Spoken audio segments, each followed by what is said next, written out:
Pai, em nome de Jesus, pela Tua graça que nós nos colocamos na Tua presença e rogamos ao Senhor que tenha compaixão de nós, que o Teu Espírito possa abrir a Tua palavra e nos ensinar o que o Senhor quer repartir conosco nesse dia, Senhor. Em nome de Jesus nós te pedimos para a Tua glória. Amém. Glória a Deus. Na última mensagem que compartilhei com vocês aqui, o tema foi oração, obediência e frutificação.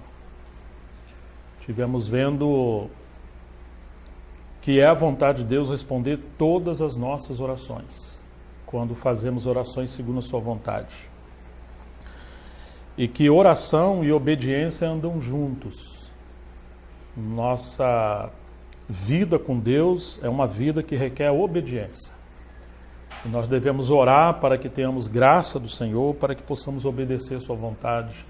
E essa vontade está na palavra, né?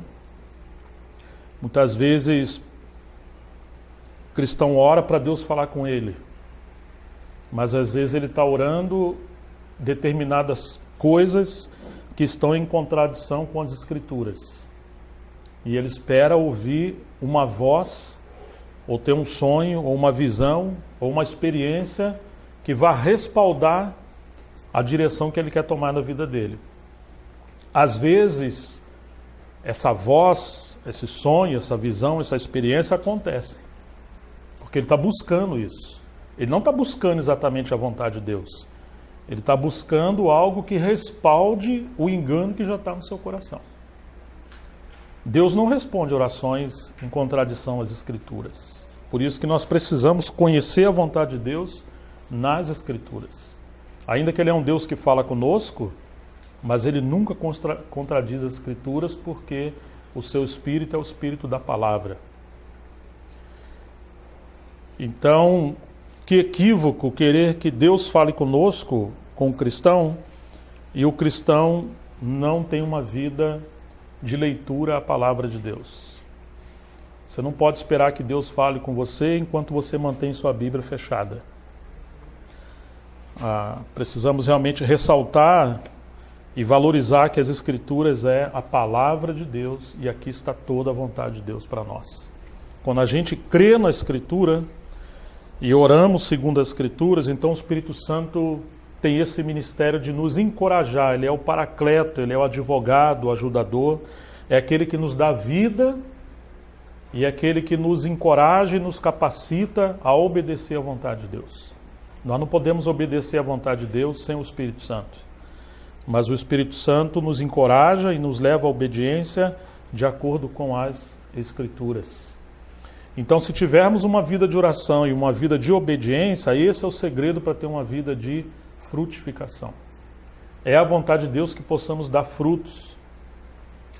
Ele fala em João 15 que a vara que estiver nele e não der fruto, ele vai cortar e vai ser lançada no fogo, porque ela está roubando a vida.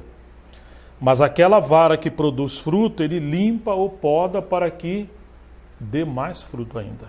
E ele poda através da palavra, através da disciplina, através do pastoreio.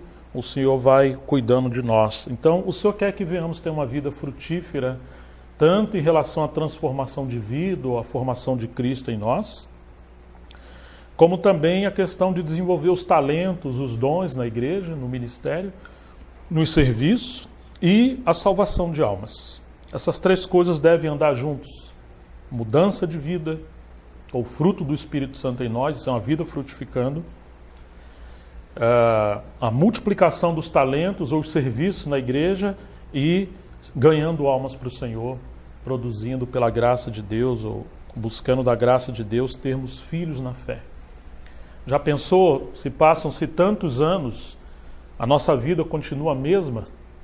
Nós sabemos das obras da carne em Gálatas, as obras da carne em Gálatas que são tão terríveis, mas ali você também vê o fruto do Espírito. E esse fruto do Espírito fala da manifestação de Cristo em nós. Cristo em nós é a esperança da glória. Então ele se manifesta em amor, em benignidade, em longanimidade, em fé, em mansidão. São as virtudes de Cristo em nós. Mas já pensou se passam-se tantos anos, nós ainda continuamos como meninos e não cresce em maturidade em Cristo, na formação de Cristo em nós? Ou se passam tantos anos, não temos uma vida de serviço diante do Senhor?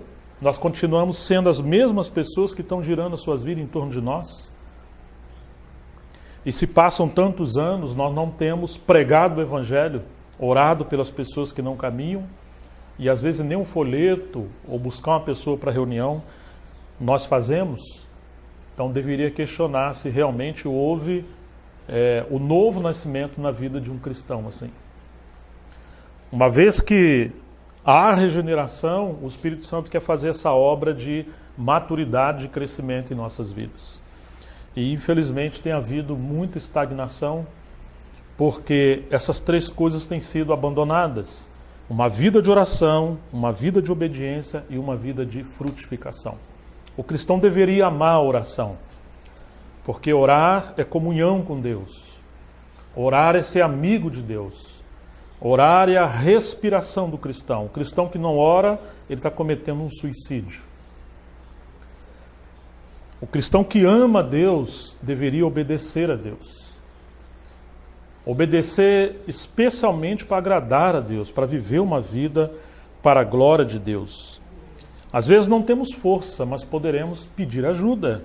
Se você vai pegar um peso e não consegue, e você tem amigos perto de você, o que você faz?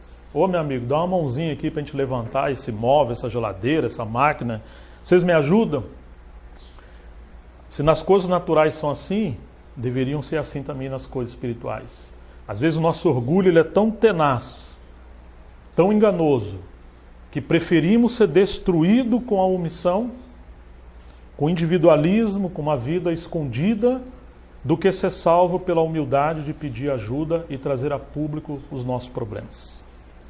Às vezes preferimos ser destruído com o elogio daqueles que não nos amam, mas nos bajulam, do que sermos salvos com a repreensão franca de um amigo.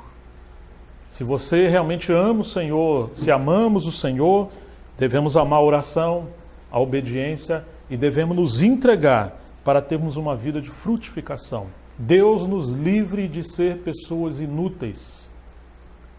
Deus nos livre disso. Nós temos uma vida tão pequenininha na terra, não torne ela fútil. É um privilégio que Deus nos deu para sermos frutíferos, cooperarmos com Ele. Um dia, quando o Senhor voltar, Ele vai julgar a nossa vida, as boas obras. Já pensou se tudo que fizermos for em torno de nós e aquilo como palha será queimado no tribunal de Cristo? Que possamos nos envolver com coisas que vão ter repercussão por toda a eternidade. Vivemos hoje como se fosse o último dia.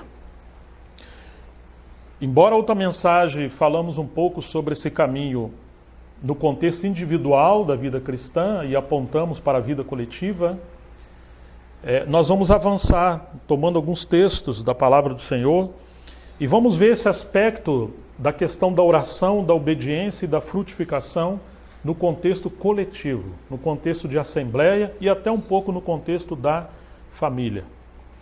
A primeira passagem que nós vamos ler está em Mateus 16.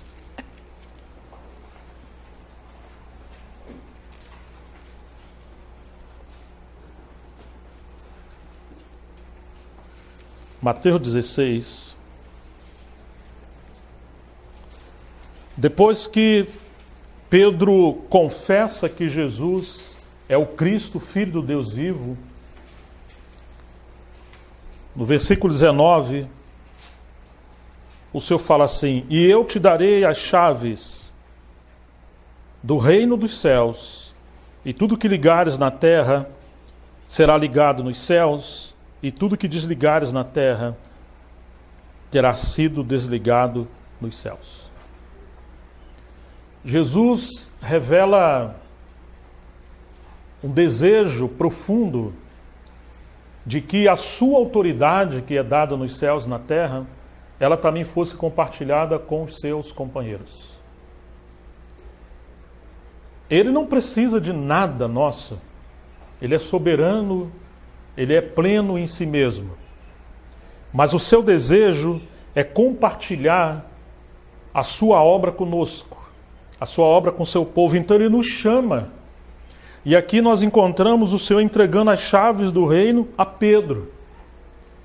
Que risco que o Senhor está tomando, e ele sabe disso, porque Pedro até então era inadequado, mas ainda assim o Senhor confia a autoridade da palavra a Pedro. Ele não é como nós, que muitas das vezes temos dificuldade de compartilhar coisas simples, delegar coisas simples a outras pessoas, porque temos a tendência do controle.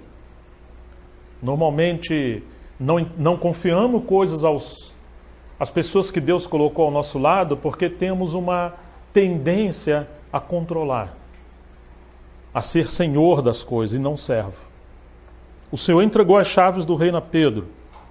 E agora ele diz que tudo que ligares na terra teria sido ligado nos céus. Ou seja, que haveriam situações na terra que que seriam ligadas nos céus. Ou seja, a terra de alguma forma interferiria em contextos nos céus. E tudo que desligares na terra será desligado nos céus. Em outras palavras, os céus se abrem ou os céus se fecham de acordo com decisões coletivas que são tomadas na terra. E isso que o Senhor está fazendo não diz respeito a Pedro, mas numa simbologia a Pedro. Em primeiro lugar a Pedro, mas indiretamente a todos aqueles que andariam com ele. Ele entregou isso aqui à igreja e àqueles que representam o ministério. Não é como se diz o vicário geral, que é o Papa, que tem a chave na mão que decide por todo o povo de Deus na terra. Não, não é isso que o Senhor está fazendo. Ele não está entregando a sua autoridade a um homem, exatamente, absolutamente a um homem. Mas ele está compartilhando a sua autoridade com a igreja e inicialmente Pedro é o pioneiro que vai usar essas chaves, e isso acontece em Atos 2, quando ele prega a palavra e você se lembra que se converteram cerca de 3.000 almas. Ou seja, abriu as chaves do reino e aí você tem o Espírito Santo trabalhando nas pessoas e cerca de 3.000 almas se convertem. Depois Pedro abre novamente, digamos, as chaves dos céus na casa de Cornélio, quando ele prega, e você tem a conversão daquelas pessoas ali na casa de Cornélio, o Espírito Santo é derramado. Você imagina, Deus entregou as chaves do reino a homens? Agora, queridos, o que leva então à estagnação da obra de Deus ou o progresso da obra de Deus? Que nós temos indagado o que impede o avivamento, o que impede a multiplicação, o que impede o progresso na obra do Senhor. E muitas das vezes são decisões equivocadas, são comportamentos equivocados no seio da igreja. Se nós somos negligentes, nós vamos gerar impedimento à obra do Senhor. E se formos diligentes na vontade de Deus, nós também seremos aqueles que cooperaremos com o avanço da obra do Senhor. É muito interessante que o verso anterior, o 18, ele fala assim: eu também te digo que tu és Pedro, e sobre essa rocha edificarei a minha igreja, e as portas do inferno não prevalecerão contra ela. Uma vez que Pedro tem revelação do senhorio de Jesus, da sua pessoa e da sua obra, o Senhor revela que a igreja seria e está sendo edificada sobre essa rocha, que é a revelação de Cristo. Quando outras coisas tomam o lugar da revelação de Cristo na igreja, então essa edificação cessa. Que perigo as opiniões, que perigo as decisões em torno de si, as preferências humanas, a democracia, e não se submeter àquela direção específica que o Senhor deu na sua palavra para a gente poder seguir.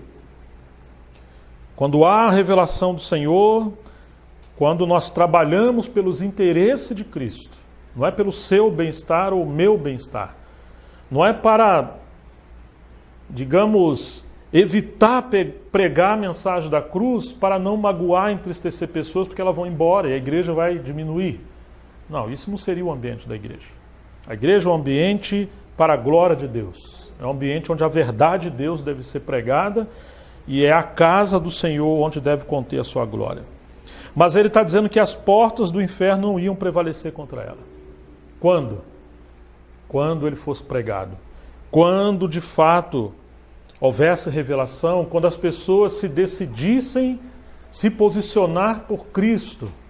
O inferno está sempre procurando uma brecha, usar pessoas que vão trazer danos à igreja, vão trazer dano ao povo do Senhor. E quando isso acontece? Acontece quando se prega qualquer coisa que não diz respeito às Escrituras, ou às Escrituras distorcidas, ou quando se toma decisões ou insistência em coisas que façam bem aos homens em detrimento da glória de Deus em Cristo. Eu vou te dar as chaves do reino dos céus. Tudo que ligares na terra terá sido ligado nos céus, e tudo que desligares na terra terá sido desligado nos céus. Ô irmãos, quer dizer que de alguma forma nós estamos envolvidos num cenário coletivo e isso afeta radicalmente as nossas vidas. Pode ser que nós estejamos sendo abençoados pelos céus porque estamos caminhando de uma forma correta na terra com pessoas que estão submissas à palavra de Deus. Mas pode ser que estejamos debaixo de uma esfera maligna, onde o pecado tem ganhado força, onde divisões estão acontecendo, pecados se multiplicando, tragédias acontecendo, casas desordenadas. Por quê? Porque muitas das vezes submetemos a nossa vida não às Escrituras, não ao Espírito Santo, não ao ambiente da presença do Senhor, mas submetemos as nossas vidas a qualquer coisa que nos agrade. E isso é um problema muito sério. Pode ser que hajam brechas em nossa vida, aonde, como ele está dizendo, as portas do Hades têm prevalecido.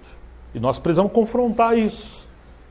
Precisamos lidar com essas situações, porque nós agora fomos vinculados a um corpo de cristãos, à casa de Deus, ao corpo de Cristo, e nossas vidas podem ser canais de bênção ou de maldição para a coletividade dos cristãos. Nós precisamos ter esse compromisso com Deus e compromisso com os nossos irmãos, como disse Jesus, que por eles eu me santifico. Quando Jesus ressuscitou, ele soprou o seu Espírito aos discípulos e disse: a quem vocês perdoarem, serão perdoados. Então ele está mostrando que, embora é Deus que perdoa, mas na terra nós estamos envolvidos num contexto onde a terra também governa os céus, através das orações e de obediência coletiva. E poderia acontecer o caso de pessoas estarem retidas ou pessoas serem liberadas.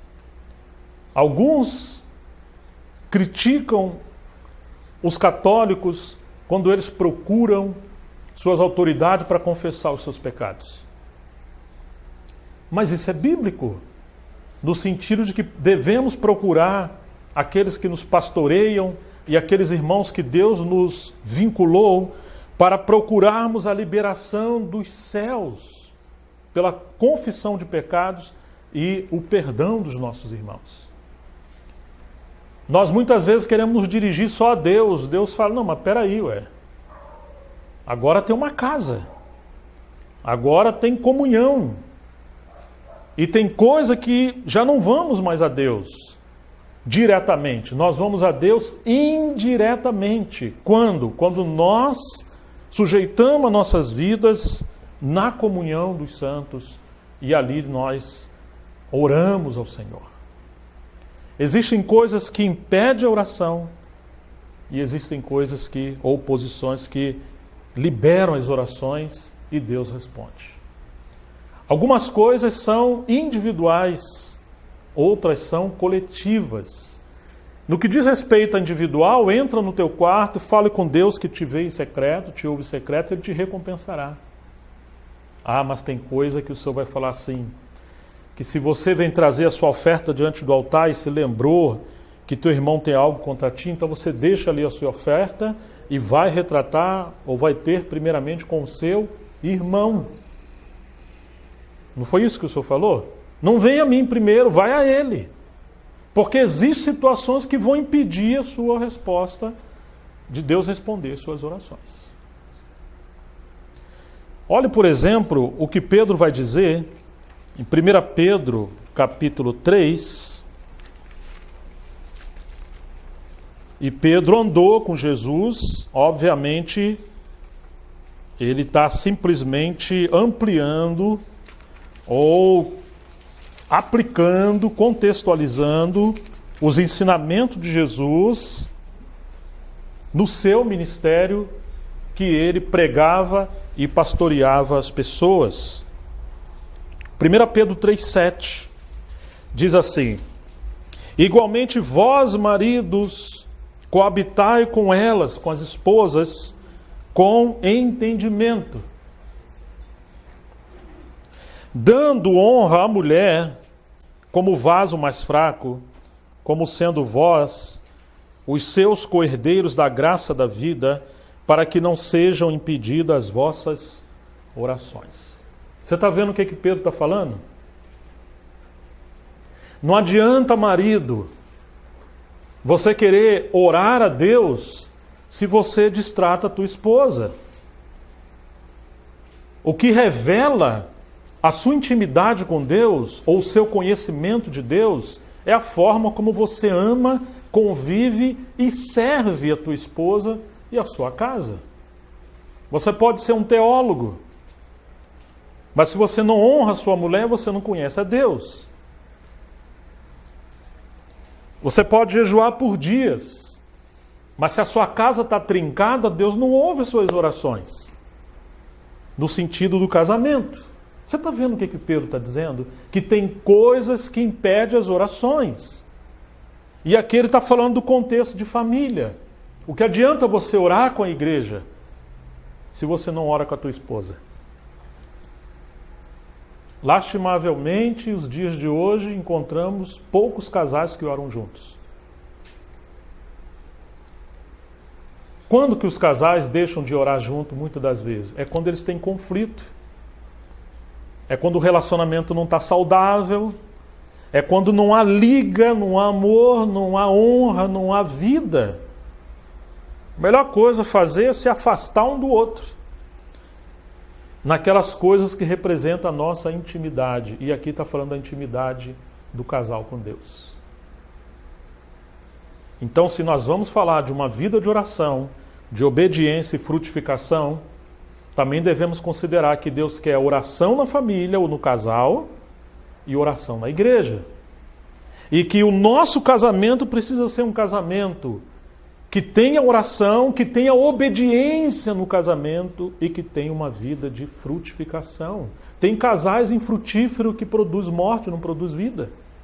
Por que isso acontece? Porque estão desobedecendo o que as Escrituras falam. O homem quer decidir o que faz, ou a mulher quer decidir o que faz. Só que nós não somos incrédulos. Deus nos chamou para estar debaixo da esfera do seu reino. O que diz as Escrituras em relação a essas decisões? Ao papel do marido, ao papel da esposa, a mordomia da casa, a provisão da casa, ao cuidado dos filhos, a como lidar com o dinheiro, sobre a questão da vida íntima no casamento, a vida sexual no casamento, a questão da hospitalidade, a questão do trabalho, a questão de como lidamos com as coisas no mundo e na sociedade. A Bíblia fala tanto dessas coisas, mas muitas das vezes o nosso casamento está de cabeça para baixo. Todas essas coisas deveriam ser levadas diante do Senhor em oração. Muitas das vezes o homem acha que ele tem liberdade de ter uma vida cristã desassociada da esposa. Mas aqui Pedro está dizendo que pode ser que as suas orações estão sendo bloqueadas, ela não passa do teto. Maridos, vivam com as mulheres com entendimento. Oh, irmãos, quão embrutecidos nós somos por natureza, os maridos. e como precisamos da nobreza do nosso Senhor, da sensibilidade do nosso Senhor. Porque ele aqui vai dizer que devemos dar honra à mulher como vaso mais fraco. Não adianta você honrar o seu patrão, os seus parentes, a sua mãe, seu pai, seus vizinhos, seja lá quem for, e você não honrar a tua esposa. Quantas vezes tratamos até sem educação as nossas esposas? E quantas vezes nós não temos a sensibilidade, a percepção de lembrar que elas são os vasos mais fracos. Elas não são homens. Mas nós temos essa indelicadeza por natureza, por causa do pecado, e o Senhor quer converter o nosso coração, não somente a ele, mas converter o coração do homem à sua esposa, o coração da esposa ao seu marido e ambos aos seus filhos. Porque quando fazemos isso a elas e elas a ele, nós estamos fazendo ao Senhor. São pequenos detalhes, né? Que nós precisamos orar em como ter essa vida no relacionamento conjugal para que tenhamos orações respondidas e um casamento frutífero. Não de morte, mas de vida. Às vezes são pequenos detalhes. E muitas vezes os maridos e mulheres fariam muito bem de ter um nível de comunhão onde se possa colocar diante de Deus coisas que estão magoando, se afetando, entristecendo. Porque pode ser que por anos nos entristecemos uns aos outros, nós achamos que estamos fazendo bem, que está tudo bem, porque muitas vezes não percebemos essas coisas. E nós vamos perceber que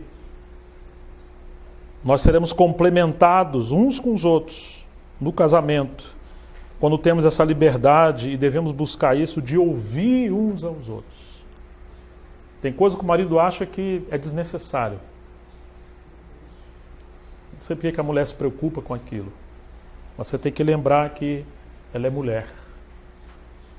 E o Senhor espera que nós sejamos como Ele, que amou a sua esposa, a igreja, ao ponto de dar a sua vida por ela. Mas a minha intenção hoje, agora, nesse momento, ainda que isso aqui, a gente deveria explorar mais essa questão conjugal, é mostrar de que as nossas orações podem ser impedidas. Aí agora esse mau marido, ele vem para a reunião da igreja orar. E no lugar da oração dele trazer vida, a igreja está matando o ambiente da igreja, porque nem na casa dele ele tem orações respondidas. Então retrata primeiro a situação na sua casa. Depois suas orações podem ser bem compartilhadas e ouvidas na oração da igreja. Muitas vezes nossas reuniões de orações estão mortas, porque nós estamos mortos nas nossas casas. Isso é quando nós oramos. Deus não quer que a gente fique assim. Ele quer que sejamos homens e mulheres cheios do Espírito Santo, nos posicionando diante dele, para que nossas orações sejam respondidas, sejamos frutíferos. Tiago, capítulo 5.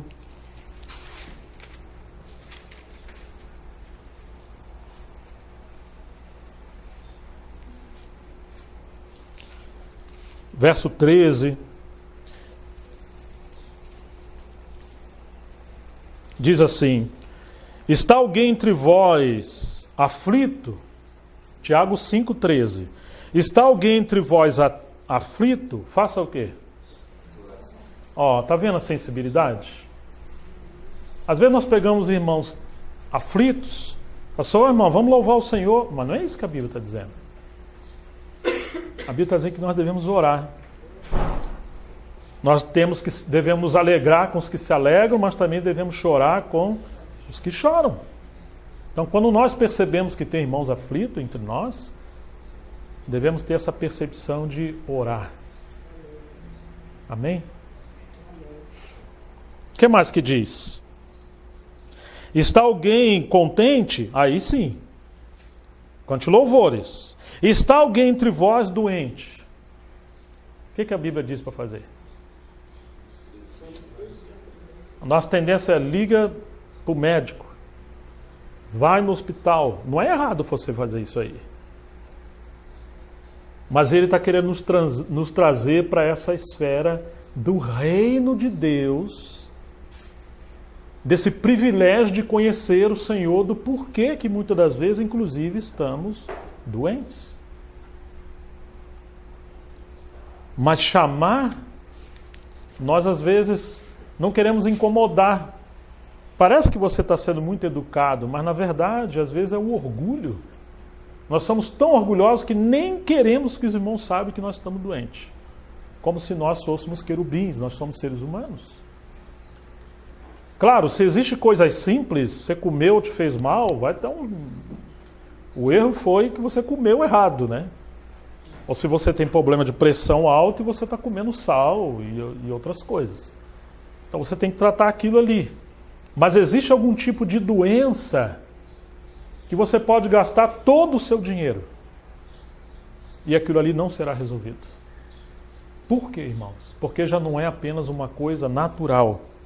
Está alguém entre vós doente, chama os presbíteros da igreja. Olha, então agora começa a perceber que provavelmente esse tipo de doença aqui é uma doença de pecado contra o corpo de Cristo, contra a autoridade da igreja. Eu não falo autoridade a um líder, a um homem, mas eu falo a uma direção que Deus está dando na igreja. É claro que Ele usa os pastores que Ele colocou entre nós, e muitas das vezes nós estamos lidando com situações de uma forma leviana, insistindo em pecados, às vezes em divisões, que está gerando dano à casa de Deus. E uma das formas de Deus tratar conosco, muitas das vezes, é a enfermidade. A enfermidade, dizia Spurgeon, é o megafone de Deus. Chama os presbíteros da igreja e orem sobre ele, ungindo com óleo, em nome do Senhor, e a oração da fé salvará o doente, e o Senhor o levantará. Agora olha isso, irmãos. E se houver cometidos pecados, ser-lhe-ão perdoados. Ele está relacionando pecados, gerando doença, e que precisa da imposição das mãos do presbitério e ungir para que haja cura. O 16 diz o quê? Confessai as vossas culpas uns aos outros e orai uns pelos outros para que sareis. A oração do justo pode muito em seus efeitos. Então, pecados ocultos fecham os céus. Pecados ocultos abrem portas ao inferno. Pecados ocultos geram morte espiritual. Quantas vezes não temos força nem para ler a Bíblia, nem para orar? Porque, como disse o salmista, se eu contemplar a iniquidade do meu coração, ele não me ouvirá. E Davi falou, enquanto eu me calei, os meus ossos se secaram. Por causa do meu bramido, a sua mão pesava sobre mim todos os dias. Você está vendo o que Davi está falando? Ele confessou os seus pecados e o Senhor o perdoou e o liberou. Nós estamos vivendo um tempo onde hoje pregadores raramente falam de pecado, de morte, de ira de Deus, de condenação, de inferno. Isso é a imersão no falso evangelho. O maior dano causado na igreja é quando os pecados são massageados como se fossem coisas que devem ser suportadas. Não, pecado é pecado. Precisamos da graça de Deus, mas precisamos encará-los. Precisamos confrontá-los. Precisamos ter seriedade com isso. Porque o pecado causa dano. A alma que pecar, essa morrerá. O salário do pecado é a morte. Lembra-se que Paulo falou aos Coríntios, capítulo 11, aqueles que não estavam discernindo a mesa do Senhor, estavam vindo à mesa do Senhor de qualquer maneira. E eles estão tomando do cálice, estão tomando juízo para eles. Por causa disso, entre vós, ele diz, fracos, o que mais que ele fala? Doentes e pessoas que morreram. Porque Deus uniu os céus com a terra em Cristo e agora com a igreja. Então, quando você está lidando nos assuntos da igreja, não pensa que você está lidando meramente com uma liturgia de homens que não percebem o que você faz. Não, você está lidando com Deus na igreja. Se você está fraco, e se você está constantemente em doenças que médico ou ninguém resolve, você deveria reconsiderar a sua vida e procurar ajuda com os presbíteros e confessar os seus pecados de estimação. Pode ser que aconteceu há 10, 20 anos atrás. E essa é uma brecha que, se você não trouxe isso para a luz, o inimigo está ali explorando a sua vida. Nós entregamos as chaves do inferno, muitas vezes, aos demônios, e eles entram em nossas vidas livremente. Por quê? Porque aqueles pecados não foram colocados debaixo da luz do Senhor, não foram confessados, não foram tratados, não foram perdoados. E nós precisamos de irmãos que impõem as mãos em nossas vidas, que nos ajudem diante de Deus, que repreendam essas trevas e que nos liberem. Ah, irmãos, quanta pornografia hoje, quantos pecados imorais, quantas coisas terríveis hoje. E muitas das vezes nós não encaramos essas coisas. Queremos ser livres da pornografia, mas não largamos o celular onde tem coisas pornográficas. Não largamos a televisão, não largamos o ambiente onde estamos expostos. Devemos encarar essas coisas. O Senhor falou, se o teu olho esquerdo te escandalizar, o que você faz com ele? Ele não fala para você orar por ele, não. Ele fala que você tem que fazer o quê? Arrancar ele. E se for a mão, arranca. Se for um pé, arranca. Claro que isso não é literal, ainda que na Idade Média fizeram isso literalmente. Isso é uma aplicação, que tem coisa que você vai ter que ser radical e arrancar isso aí. Porque é melhor você entrar no reino coxo, ou sem uma mão, ou sem um olho, do que com todo o seu corpo saudável que você poupou, você ser lançado ao inferno.